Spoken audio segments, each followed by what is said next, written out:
Vivo en un pueblo en el que las tradiciones y costumbres aún prevalecen. Una de ellas consiste en caminar alrededor del parque para poder acercarnos a alguna joven y hacerla nuestra novia. Así fue como conocí a Ana, una muchacha de largo cabello negro y tez morena. Desde el primer momento en que la vi, me cautivó. De inmediato intenté dialogar con ella y fui correspondido. Después de ese encuentro continuamos viéndonos y nos hicimos novios. Le expuse a ella mi intención de formalizar nuestra relación y poder casarnos. Pensé que la idea le gustaría mucho. Sin embargo, ella se mostró indiferente. En ese momento, no comprendí su falta de interés, pero más adelante todo me sería revelado. Al poco tiempo de conocernos, nos casamos y nos fuimos a vivir a una casa cerca del río. Ella manifestaba conductas extrañas como levantarse por la noche y salir a caminar por el río durante 2 horas. En un principio, creí que era parte de sus costumbres familiares, pero conforme conocí a su familia, percibí que ella era muy diferente a su madre y sus hermanos. Cuando adquirí más confianza con el padre de Ana, traté de comentarle la forma tan extraña que ella tenía de conducirse. Creo que en el fondo su padre sí sabía a qué me refería, porque de inmediato cambió de tema y me dio una excusa para retirarse.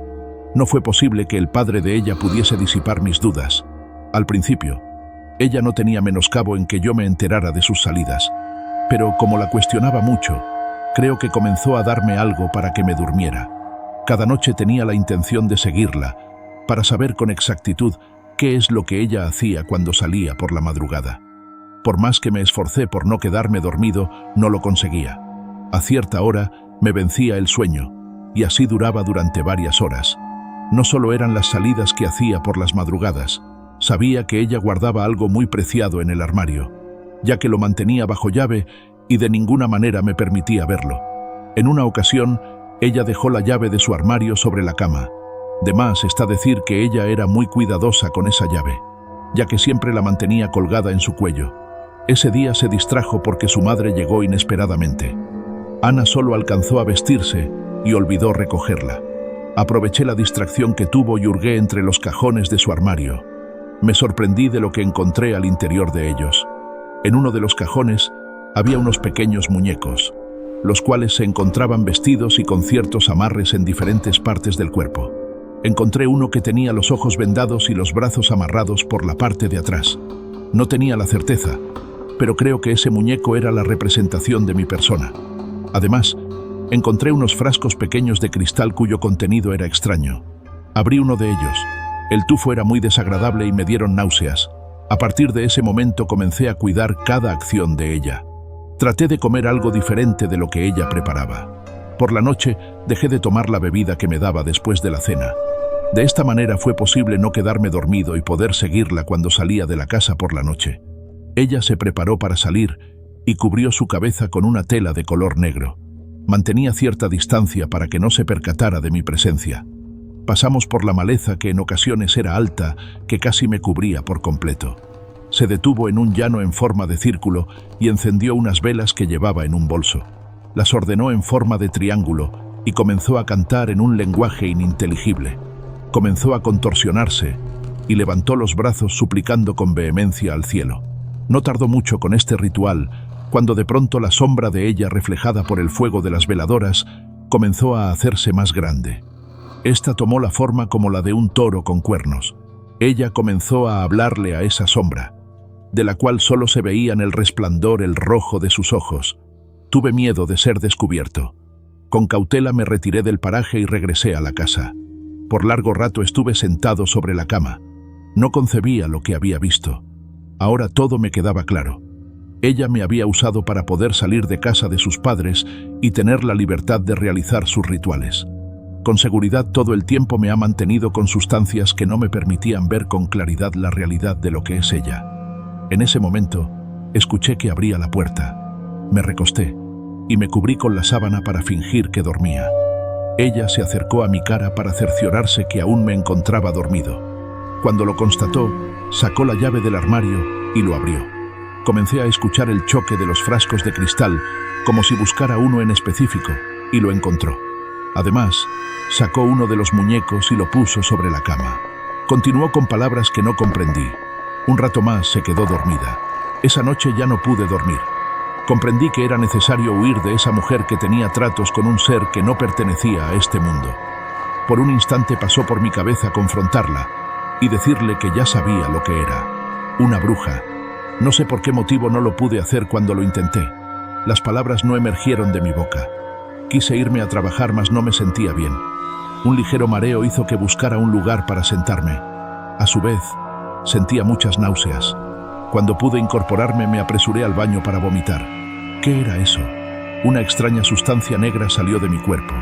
Ahora comprendía que ella tenía un propósito conmigo, el cual no era precisamente por un pacto de amor. Me fui a acostar a la cama porque me sentí muy mal. Ese día no me fue posible mantenerme en pie. Todo el día estuve en la cama sin probar nada de alimento. Cuando el sol comenzó a ocultarse y la penumbra hizo su presencia, ella me dijo que era necesario que me bañara, que debía estar limpio para el lugar al que íbamos a ir juntos. Ya no tuve voluntad para negarme. Asentí afirmativamente. Ella me llevó con cuidado. Quise pensar que era ternura. Nunca me había tratado de esa manera.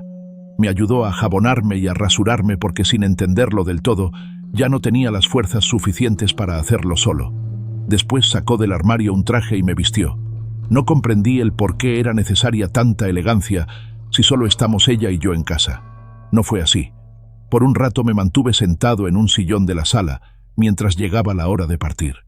Yo no comprendía el por qué me dejaba llevar por ella. Ya casi no pensaba en nada. Mi mente se encontraba en blanco. De hecho, sé que hay algo que debo decirle, pero ya no lo recuerdo. Antes de partir, ella sacó de su bolso uno de los frascos ámbar de cristal y vertió un poco de su contenido en un vaso con agua. Me lo dio a beber. Después salimos de casa y nos fuimos por la orilla del río hasta llegar al paraje en el que la vi la noche anterior.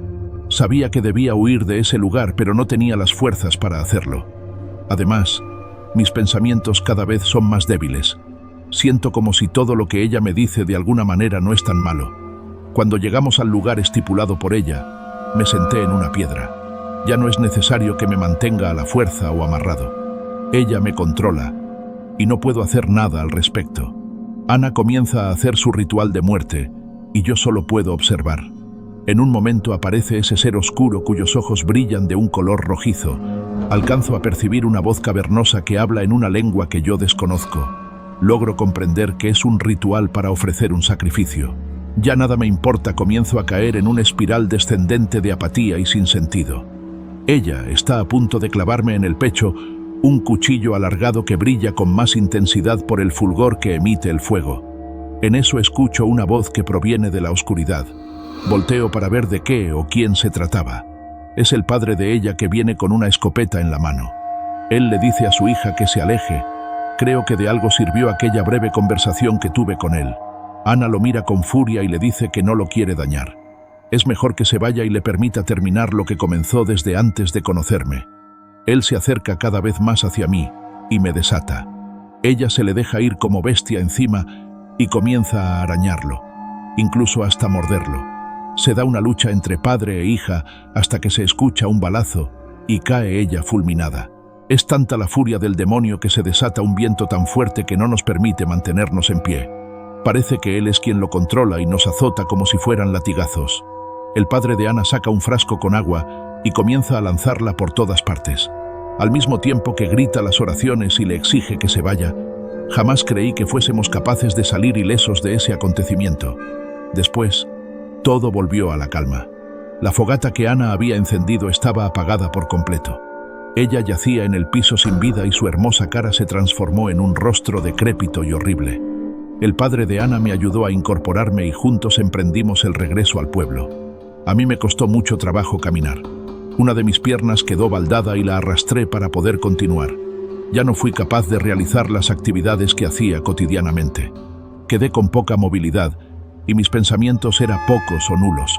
Una de las bebidas que Ana me dio a beber fue Williamsy, o mejor conocida como peyote. Con esta hierba perdí toda la capacidad motora y de pensamiento organizado. Ahora no soy más que un bulto.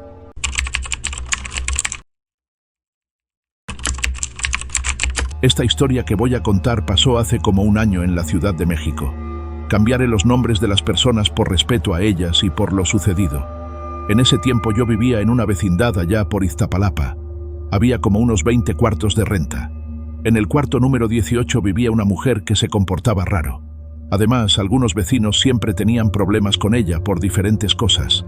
Se llamaba Blanca, pero nunca supimos sus apellidos. Tenía varios gatos que andaban sueltos por toda la vecindad, y eso también molestaba a algunos renteros. Siempre entraban personas a verla a su cuarto, pero nunca supimos qué hacían ahí. Por lo mismo se rumoraba en la vecindad que era una bruja, pero yo no lo podía asegurar. Un sábado por la mañana me pidió de favor que si podía recoger un encargo en una paquetería que estaba por aquí cerca. Me dio un billete de 500 pesos y le dije que en un rato se lo traería. La verdad no tenía mucho trato con ella, pero era sábado y no trabajaba, y ella lo sabía, por eso me pidió el encargo. Ese día tuvo una discusión con dos señoras. El pleito fue porque el perro de una de ellas había mordido a uno de sus gatos y le arrancó un pedazo de oreja. Era un gato negro. Fue tan fuerte la discusión que todo el vecindario se enteró, y la señora Blanca prefirió mudarse ese mismo día. Más tarde, cuando regresé, traía ya el encargo que me había hecho. Era una caja negra, no muy grande, y tampoco pesaba. Me dispuse a entregársela, cuando me enteré por unos vecinos lo que había pasado. Fui a su cuarto a buscarla, pero ya no había nadie. No sabía qué hacer con aquel encargo. Como 2 días después apareció uno de los gatos de la señora Blanca. Era el gato negro que le faltaba un pedazo de una oreja. Era un animal grande. Se escondía de los perros, no le hacían nada porque gruñía mucho y se subía a los techos. El gato se empezó a comportarse de una manera extraña.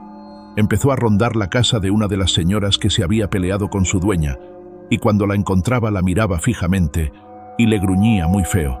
Hubo ocasiones que la quiso rasguñar, pero unos vecinos espantaban al gato. Durante las noches se ponía a maullar muy fuerte y miraba fijamente para dentro de la casa de esa doña por una ventana, como si quisiera meterse a atacarla. Así pasaron unos días. Como a los 3 días de que apareció el gato, la señora enfermó. Aunque la llevaron al médico, no mejoraba. Nosotros, como sus vecinos, la ayudábamos en lo que necesitaba. Por más que corrían a ese animal, no se alejaba de la casa. Una mañana, cuando fueron a visitarla, estaba el gato sobre ella. Parecía que le estaba robando el aliento, y al revisar a la señora estaba muerta. Tenía una mueca extraña en su rostro.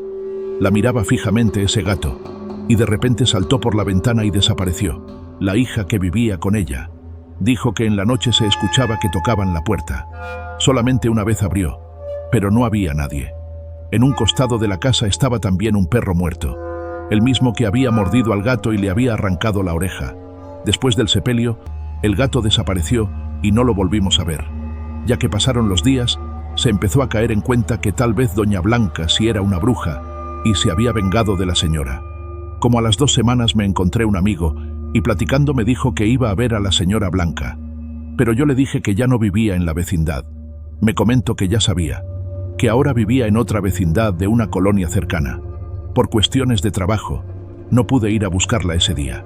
En la siguiente semana fui a buscarla. Cuando llegué había un velorio. Pregunté por la señora Blanca. Me dijeron que ya no vivía ahí, que tenía como una semana que se había ido y no sabían a dónde. Una persona me platicó que había pasado una cosa muy extraña. Me dijo que 3 personas discutieron con ella y que por eso decidió irse de ahí, y a partir de ese día, un gato empezó a rondar la vecindad. Resulta que el señor al que estaban velando se quejó que el gato lo miraba fijamente y le causaba escalofríos. En una ocasión que lo sintió cerca le tiró una patada, y aunque le dio al gato alcanzó a rasguñarlo, a partir de ese día empezó a ponerse mal. Decía que el gato lo atormentaba en sus sueños y no se podía quitar la mirada de ese animal. Poco a poco, y por extraño que parezca, fue perdiendo la razón hasta quedar completamente loco. Luego se ahorcó. Dejó una carta donde contaba que un gato negro lo espiaba por las noches con una mirada muy pesada, que el felino le susurraba cosas sobre el infierno. Ya no quise saber más. La verdad me puso nervioso lo que me platicaban, y así comprobaba que la señora Blanca era una bruja. Salí de esa vecindad pensando qué haría con la caja que tenía. No me atrevería a abrirla, porque tal vez podría caerme algún hechizo, ni tampoco a tirarla, porque ¿qué pasaría si un día manda a esa señora a recogerla y no la tengo? No me gustaría ver a ese gato negro rondando mi casa,